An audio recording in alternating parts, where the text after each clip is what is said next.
Hello everyone, welcome back to the channel. तो जैसे आप सभी को पता है कि काफ़ी इंपॉर्टेंट डेरिवेटिव सेगमेंट के बारे में कुछ इंपॉर्टेंट न्यूज़ मार्केट में आई है और सेबी ने एक सर्कुलर जारी किया है। तो सेबी ने जो है सर्कुलर है पूरा हम डिटेल में डिस्कशन करने वाले हैं। एक एक चीज़ को ध्यान से सुनिए बिकॉज ये सारी चीज़ें बहुत जगह पे कन्फ्यूजन हो रहा है कि एग्जैक्टली क्या होगा। ऑप्शन के प्रीमियम बढ़ेंगे, अपफ्रंट प्रीमियम बढ़ेंगे, ओवरऑल जो कैलेंडर एक्सपायरी है वो रिमूव की जाएगी, सेलर्स जो है उनका मार्जिन बढ़ेगा, क्या क्या क्या चीज़ें सेबी ने ओवरऑल अपने इस कंसल्टेशन पेपर का जो सर्कुलर निकाला है अक्टूबर 1 को, उसके बारे में आज के सेशन में हम डिटेल डिस्कशन करेंगे। तो सेबी ने सारे स्टॉक एक्सचेंजेस को ये जो सर्कुलर है वो दे दिया है। तो सबसे पहले हम एक इम्पॉर्टेंट पार्ट जो क्रक्स के बारे में डिस्कशन करेंगे। तो अगर हम इसमें मेजर चीज़ देखें तो इन्वेस्टर्स प्रोटेक्शन के लिए एक कंसल्टेशन पेपर लाया था जुलाई 30, 2024 में, उसी का पार्ट ये एक सर्कुलर 1 अक्टूबर को सेबी की तरफ से आया है। तो फर्स्ट इंपॉर्टेंट पॉइंट जो एक ऑप्शन बायर के लिए है, upfront collection of option premium from option buyers. तो बेसिकली इसमें बहुत सारे लोगों को कंफ्यूजन है कि ऑप्शन बायर्स क्या हम बाइंग कर पाएंगे कि नहीं कर पाएंगे।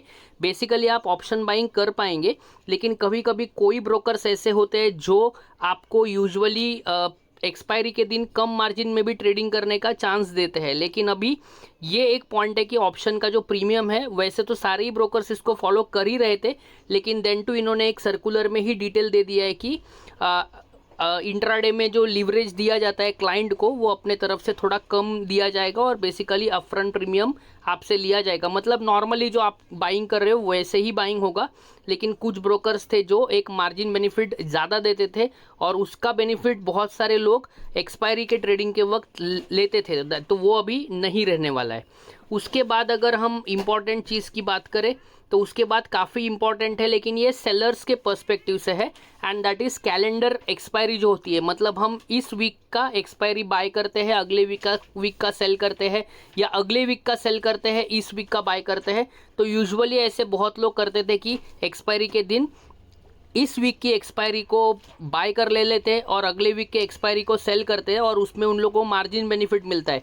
लेकिन ये जो कैलेंडर एक्सपायरी है, कैलेंडर स्प्रेड है, अभी ये एक्सपायरी के दिन अगर हम कैलेंडर स्प्रेड करते हैं तो वो बहुत सारे लोगों को कन्फ्यूजन है कि कैलेंडर एक्सपायरी नहीं कर पाएंगे। ऐसा नहीं है, कैलेंडर एक्सपायरी आप कर पाएंगे। इस वीक की एक्सपायरी को आप अगर बाय करते हैं और अगले वीक की एक्सपायरी को अगर आप सेल करते हैं तो पहले मार्जिन बेनिफिट मिलता था, अभी मार्जिन बेनिफिट जो है वो कैलेंडर स्प्रेड वाले जो आप एक्सपायरी के दिन करोगे उसमें आपको नहीं मिलेगा। तो ये बेसिकली सेलर्स के लिए थोड़ा सा प्रॉब्लमेटिक हो सकता है। जो लोग कम पैसे से ऑप्शन सेलिंग करते थे उनको अभी जो है वो मार्जिन जो है वो बढ़ सकता है। उसके बाद अगर हम आगे का इम्पॉर्टेंट पॉइंट की बात करें तो सबसे इम्पॉर्टेंट पॉइंट है कि अभी एक्सपायरी जो है एवरी डे एक्सपायरी हो रहा था, तो अभी सेबी ने एक्सचेंजेस के ऊपर डाला है। जैसे एनएससी है तो एनएससी के भी बहुत सारी एक्सपायरी एवरी डे हो रही थी, तो एनएससी को कहा गया है या बीएससी को कहा गया है कि एक एक्सपायरी वीकली बेसिस पे रखे और बाकी सारे एक्सपायरीज को मंथली बेसिस पे शिफ्ट कर दे। तो अभी क्या होने वाला है, only one expiry will be on the weekly basis and rest all expiries will be on monthly basis. तो इसके वजह से एक्सचेंजेस के ऊपर सेबी ने डाल दिया है कि सेबी एक्सचेंजेस को कह रहा है कि आप डिसाइड करें कि आपको कौन सा एक्सपायरी को वीकली रखना है और कौन सा एक्सपायरी को मंथली रखना है। नेक्स्ट अगर बात करें तो बहुत इंपॉर्टेंट पॉइंट है कि जो कॉन्ट्रैक्ट साइज है इंडेक्स डेरिवेटिव्स का, जैसे निफ्टी का अभी लॉट है 15 का, अगर हम 15 को एक 26,000 के आसपास मल्टीप्लाई करेंगे तो ऑन एन एवरेज आपको 6.5 लाख के आसपास का उसमें कॉन्ट्रैक्ट साइज बन के आता है। लेकिन अभी इस कॉन्ट्रैक्ट साइज को 15 लाख से 20 लाख के बीच में बनाया जाएगा। मतलब जो भी निफ्टी का लॉट साइज है अभी वो लॉट साइज जो है वो 25 से बढ़ जाएगा। बैंक निफ्टी का भी लॉट साइज बढ़ जाएगा, बिकॉज अगर लॉट साइज बढ़ेगा तो ही वो लोग कॉन्ट्रैक्ट के प्राइस में 15 लाख से 20 लाख के बीच में की प्राइस रख सकते हैं। तो ये एक इम्पॉर्टेंट चेंज है। तो कॉन्ट्रैक्ट साइज अभी बढ़ने वाला है और कॉन्ट्रैक्ट साइज बढ़ेगा तो मार्जिन भी हमको ज़्यादा रखना पड़ेगा। ओवरऑल सेलर्स के लिए थोड़ा सा प्रॉब्लमेटिक, बायर के लिए इतना कोई भी प्रॉब्लमेटिक चीज़ उसमें नहीं है। तो ये जो कंसल्टेशन पेपर है इसमें ये सारे मेजर पॉइंट्स है जो आपको ध्यान रखने हैं, और मेजर तो एक्सपायरी का पार्ट है। और ये जो भी डिटेल्स है, this measure shall be effective from November 20, 2024, मतलब ये जो लॉट साइज है 20 नवंबर के बाद पूरा चेंज हो जाएगा। अभी देखो इसमें सारे डेट्स दिए हैं, वो थोड़ा सा एक डिस्कशन करेंगे। Up front collection of option premium from the option buyers, ये 1 फरवरी 2025 से अपडेट हो जाएगा, इफेक्टिव हो जाएगा। तो अभी फिलहाल उसके लिए कोई भी चीज़ डरने की ज़रूरत नहीं है। 2025 मतलब ओवरऑल 3-4 महीना अपने हाथ में है।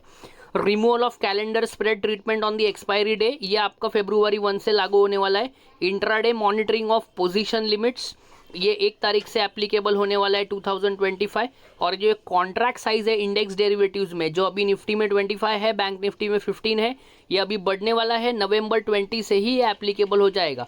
और ये जो वीकली एक्सपायरीज है उसमें से सिर्फ एक एक्सपायरी वीकली होगा, बाकी सारे जो एक्सपायरीज है वो मंथली में शिफ्ट होंगे, भले वो एनएससी है या बीएससी है। अभी हमको ये देखना है कि बीएससी और एनएससी में से कौन सा इंडेक्स, कौन से वो इंडेक्स को वीकली एक्सपायरी में शिफ्ट करते हैं एंड कौन से इंडेक्स को वो मंथली बेसिस पे शिफ्ट करते हैं।